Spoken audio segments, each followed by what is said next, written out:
just record this and I'll post it. Okay, good morning. First of all, couple things. First of all, I messed up with my AP classroom thing. I assigned 2 questions when I only intended to do 1.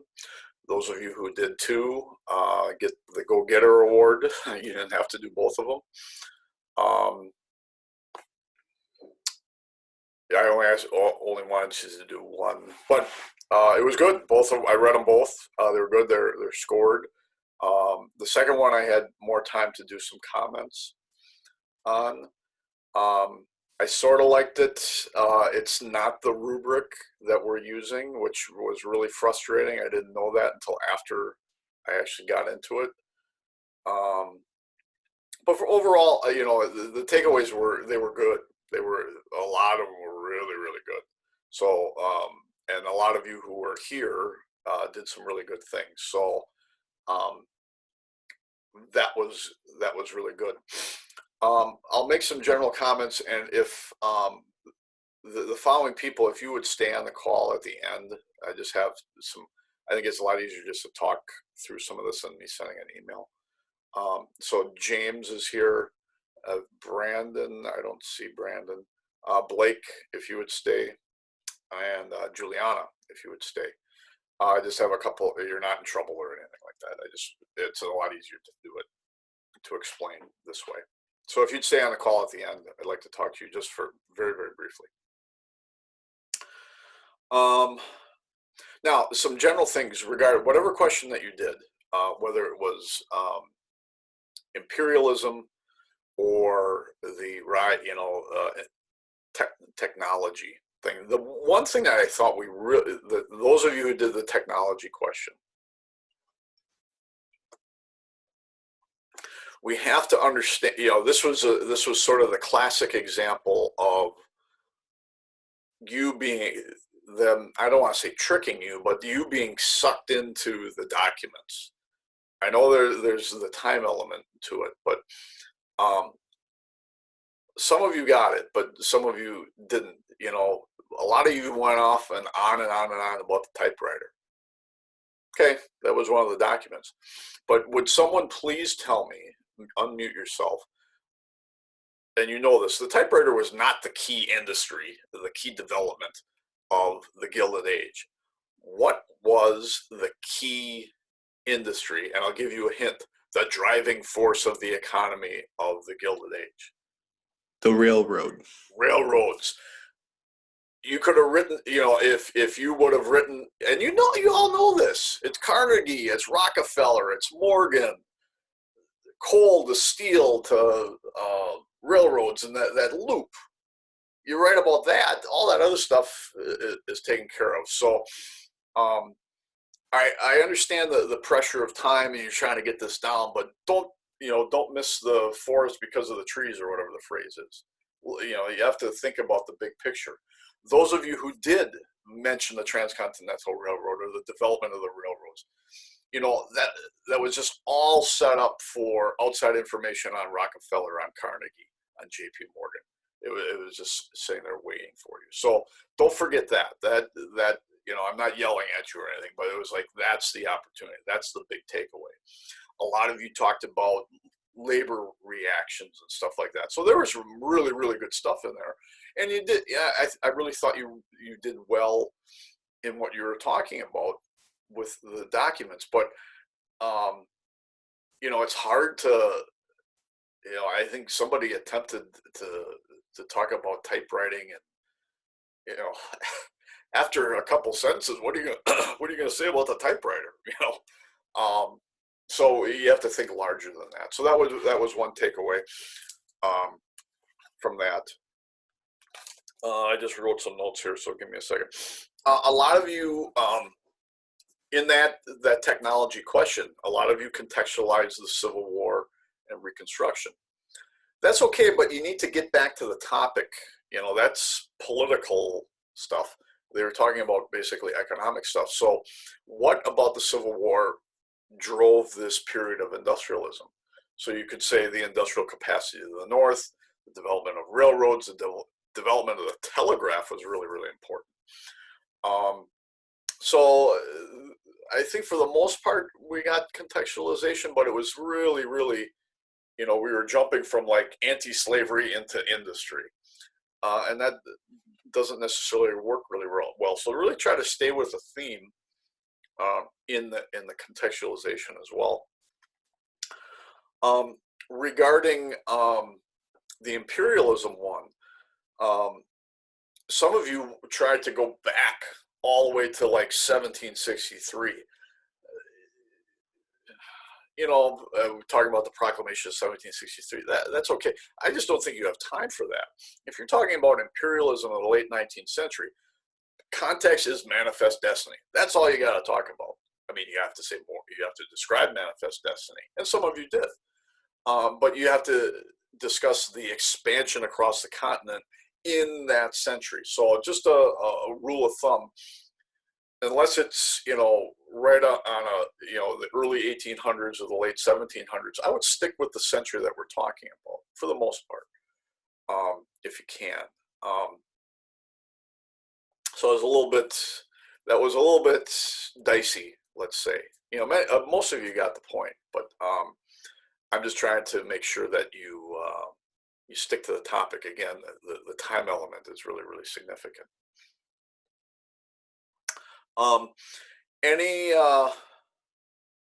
Any questions or comments or problems aside from Blake regarding the use of that my AP classroom or those documents? Some of you did one, some of you did two.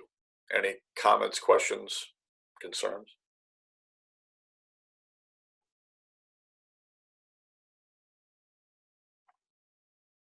Okay. I'm going to have to, I don't know how to do it, but I'm going to have to find out how to go back and find your scores. Those of you who did the imperialism one, there are comments there. Some of the comments include wait until after the call. I didn't have a whole lot of time to get comments in the first one, but basically I just addressed those improvements. So you can take a look, go back and take a look at it, I think, and see where you can get better at that. Excuse me. So my plan for today is I did sort of the same thing. You guys, I feel pretty good about where we're at, but I do want to give you a. I took this from the AP Euro review. It's sort of a flow chart, just to think about, just to have some measure of, I got to do this, I got to do this, I got to do this. So I'm going to spend some time on that. I think is important. And then I have one last one, a full DBQ I want you to do. I didn't like the ones on AP Classroom, so we're going to do this via Turnitin. I'm going to ask that you time yourself. I think that timing element was important, but we've done it once, and we can decide whether we want to do it again, and I can open some practice up next week too if you want. But again, I'm cognizant of the fact that many of you have multiple AP classes, so I don't want to say we're done, but I also don't want to overwhelm you, which I probably overwhelmed you anyway, but those are the breaks. The other thing, apparently, supposedly today is a records day. Thank you all for showing up. I sort of got one angry email from another class. I'm like, really? you're mad that you're going to have lots of Fridays off after next Friday. So don't worry about it. You'll make up for it. This isn't going to hurt you at all. So I just thought that was kind of amusing. Anyway,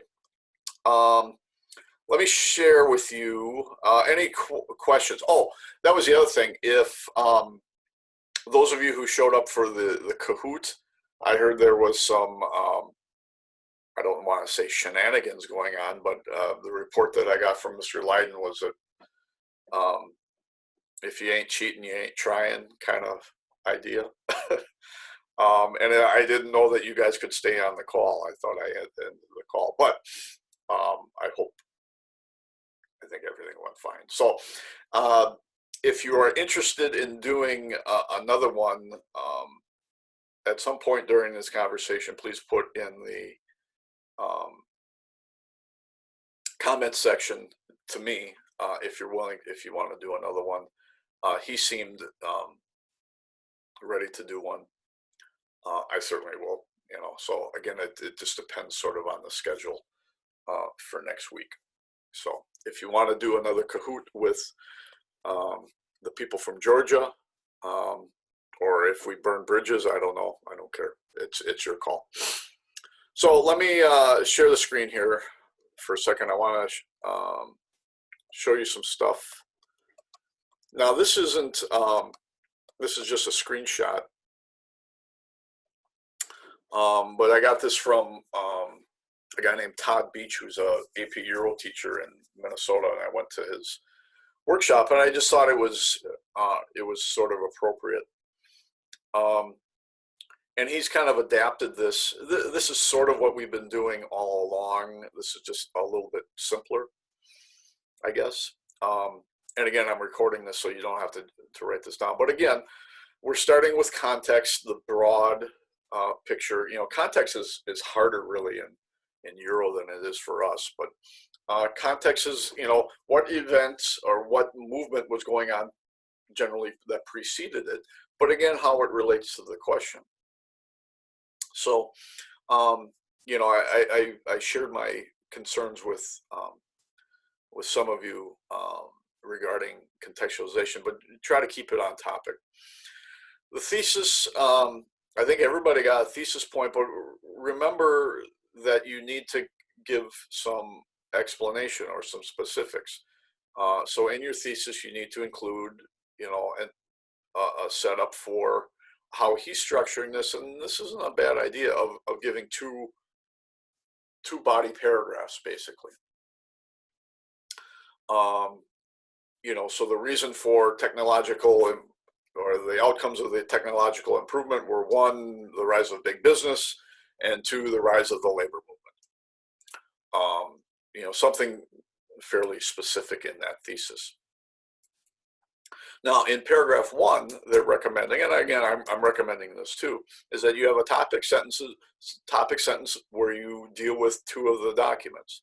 You describe the 2 documents, and he has HAP here. I couldn't change this, but he caps the other one. And we have that down pretty well. And you guys, those of you who did got full credit, you'll see that you had a lot of you put the evidence beyond the documents in that paragraph, which I kind of liked. And I kind of liked, I really liked it. It was very good. It just flows more naturally. So paragraph 1, whatever, if this is a either or, you're making a claim in paragraph 1, and you're doing 2 documents. It could be 3, primarily 2. Describe one, cap the other, and remember it's C or A or P or P. You don't have to do all 4. And then at the bottom or within that, then you work in your evidence beyond the document. So that's where, in the case of the technology one, that's where you weave in the Bessemer process and Andrew Carnegie and vertical and horizontal integration and all that stuff that you know. So that's the first paragraph. So in theory, if you're thinking about this as you're calculating points, I'm looking at 2 points in the first paragraph, a possible 2 or 3 points in the second paragraph. That's getting close, really, really close to where we want to be. And then the third paragraph, formally, is the second part of it. This is the second reason. You're describing a document or 2. You are capping one of the documents. And again, you try to fit in a piece of evidence beyond the documents there. it would be at this point that then you get into the complexity point. You can certainly do one of your caps in this section. My only fear is the timing element. That's why we're front loading this whole essay to try to grab the majority of the points as quickly as you can. And then these so-called gravy points, if you would, are coming at the end, and you can fill that in as you need be. The question came up my last hour with the Euro kids. Can you cap a document in here as part of your counter argument? Certainly, I think that works. You can put your outside evidence in this one if you want, but again, my concern for you is that you may not have the full time to develop that, because most of you are really good at, the last paragraph is in many respects your best one, because you're showing all sorts of analysis and all sorts of analytical skill, and you're playing this off of that, and it's really good stuff. But I don't know if we have time to do that. So my suggestion is get that evidence beyond the documents in the first part. This part is important. It can get you that higher level, but again, it's sort of individualized. You have to know, if you see the clock ticking and you only have 2 minutes, that's really hard to do. So any questions or comments on that? And feel free to unmute yourself. And if I went too fast or something, please let me know.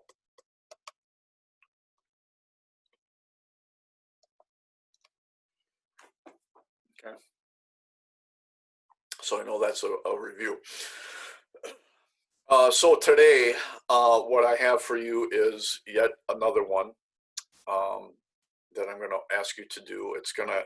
I'm having it due Sunday, but again, if you can, I'd like to have it. I'd like you to do it today. Now, again, I'm trusting you that you're going to do your time element. Believe me, I'm at this point, the grade is very, very minor on this. This is a matter of timing and seeing how much stuff you can get in. I wish I could have done it on my AP Classroom to keep it lock solid, but there weren't any good questions that I wanted to utilize. So I'm going to show you the question real quick, just like we did. But again, it's already in Schoology. The assignment's already up and turned it in. So this is I'll show you the question, unless you guys have questions.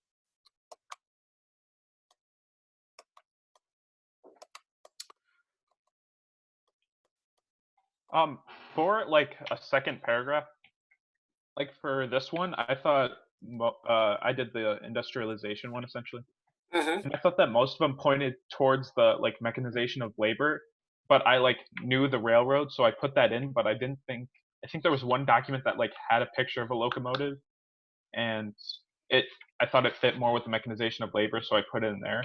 If we don't have any documents, is that like okay for a paragraph if we have outside evidence? Yeah. Okay. With the understanding that you've addressed the documents before, that would be. Yeah. Like I had 4 documents in my first paragraph, and then I think 0 in my second. Okay. Remember, I would always recommend that you try to do all 5, at least. Again, because we're looking at points, because that's 3 points as opposed to 2 points for the outside evidence. I think I put the last one. Like I was able to put 3 paragraphs, so I put the last one in my third one, or my fifth one. Yeah, I think you did fine, John. I don't remember, specifically. Yeah, I was just wondering about that. Like, if there's no documents that support it, but it's like point. Yeah. As long as you have that checklist. As long as you're covering all the documents, and remember, you only have to do 4 of the 5. I'm just recommending that you do 5 in case you get one wrong. Which is, now that I think about it, is really, how do you not describe a document? But I shouldn't say wrong. You don't get the points for it. Let's say that. Yeah. Yeah, makes sense. Yeah. So again, yeah, this format is totally. It's just a recommendation. I'm just trying to give you something to just this is what I'm following. Uh, if you want to go off on your own, that's fine. I'm just giving it for the vast majority of everybody so that they have something to follow during. It's one Okay. less thing you have to worry about. Okay. So Cool. And I have a question too. yes. So I know on your teachers, like your teacher friend, like his worksheet thing, like his rubric or whatever, like what to do, Hmm. it said use 2 reasons in your thesis. Do you recommend doing that? Yes. Okay. Yes. Yeah, and just like I showed you here, in this one, let me go back and share the screen again. So include 2 reasons. So again, for the technology question, I would have gone with the mechanization of agriculture and the development of improved transportation systems. Those are my 2 reasons. So then I would talk, it fits in there. Can you do 3? Sure. If you can get away with it, do 3, do 4 but again, up there, you need to at least give a hint to at least 2 of them. One, I'm worried about that when the rubric is really finalized, when they begin pulling all the samples, and the chief reader said, a kid who just uses 1, that's not enough. 2, I think, is indisputable. So remember that we have the rubric in front of us, and I think I'm fairly experienced with the rubric, but I'm not the chief reader. And what the chief reader says, she will, and she's a professor at UW Oshkosh, she will say, and the other question leaders will say, no, that's not good enough, or that is good enough. So there's little nitpicky things that have really, really big consequences. So what I'm telling you, 2 reasons for sure will be good enough. I can't imagine them saying that you have to have 3 things in your thesis. They'll say things like, the thesis needs to be specific. And you've heard me say that 8 million times during this course of the year. So put your reasons up front. Again, it's not social, political, economic. It's the development of the railroads. It's paternalism.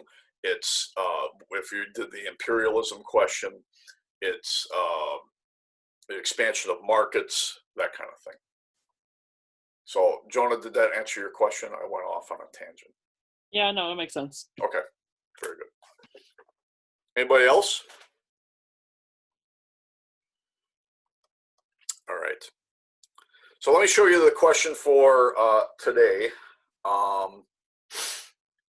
And again, as I said before, this is up and turn it in. The document is already up in Schoology. Oh, by the way, before let me show you that. So I think this question came up the other day.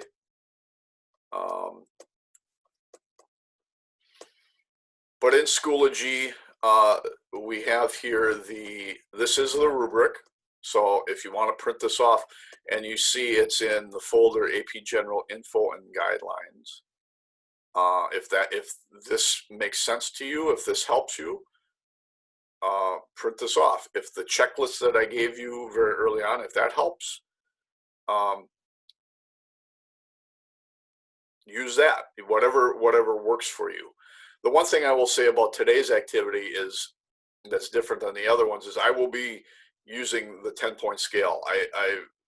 My AP classroom used the old rubric, so it's a 7-point scale. So some of you benefited from that. Some of you got hurt by it. Again, don't worry about the grade. But when I grade these this weekend, I will be using this rubric on a 10-point scale. So So here's the question. So this is a little bit different, but it says evaluate the relative importance of the causes of cultural change in the United States in the period from 1914 to 1945. Evaluate the relative importance of cultural change in the United States in the period of 1914 to 1945. Now, let me give you just a hint here, or let me ask a question. Does political or economic change lead to cultural change? Yeah. Yeah. So don't forget that, because that as you go through this, you'll understand why I picked this question, because we can go off in all sorts of different directions with this. But again, the focus is on cultural change. So I know what I'm going to see with a lot of this, but I think this affords a great opportunity for not only counter argument, but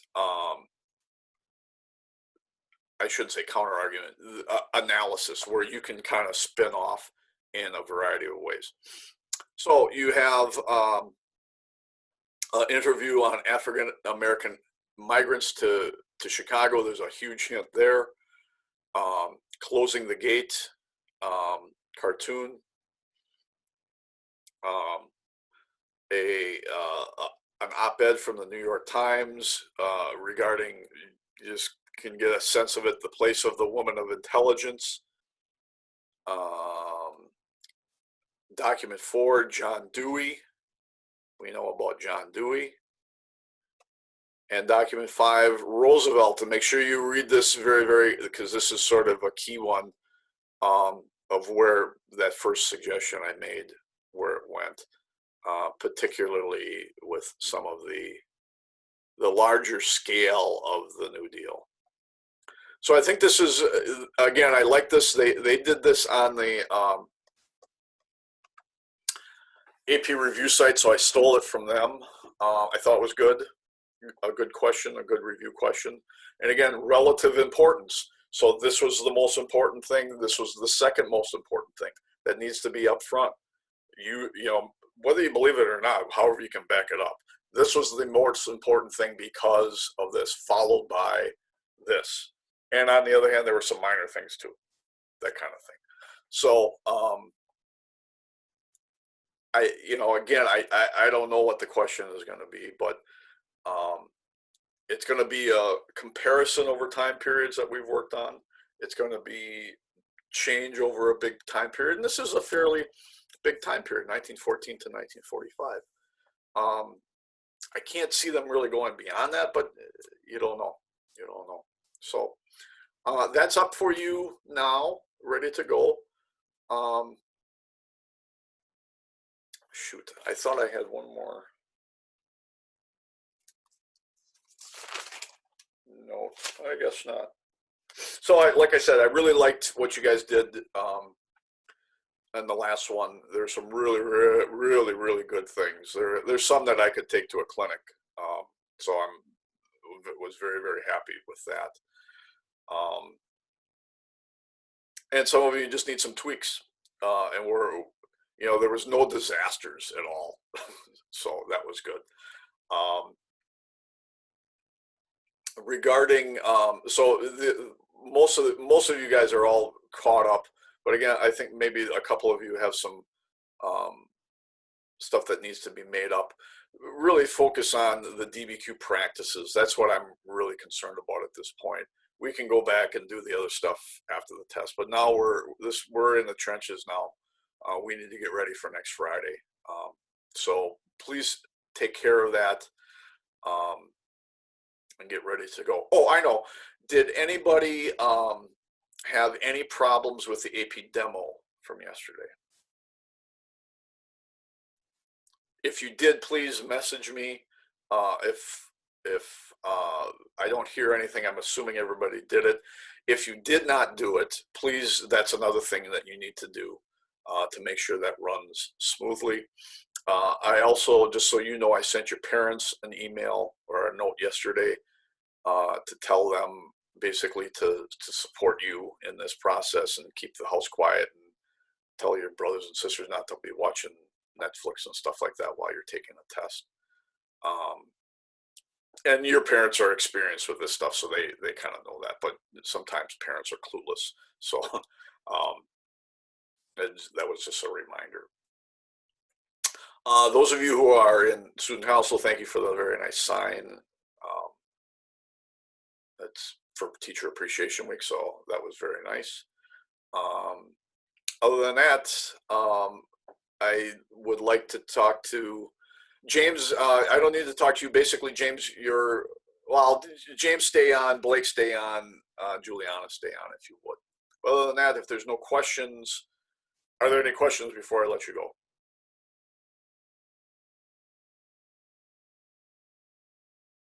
Okay. So you have your marching orders, and we will see each other again on Monday. I'll send that Zoom invite out, and we will. I'll talk to my Mr. Leiden from Georgia today, and we'll set up a date for. There seems to be some interest in another Kahoot. So keep checking your emails, and if you have problems with this DBQ, let me know. But again, I would, if you can, I would try to get this done today. So thank you. I'm going to stop recording now so I can talk to some individuals.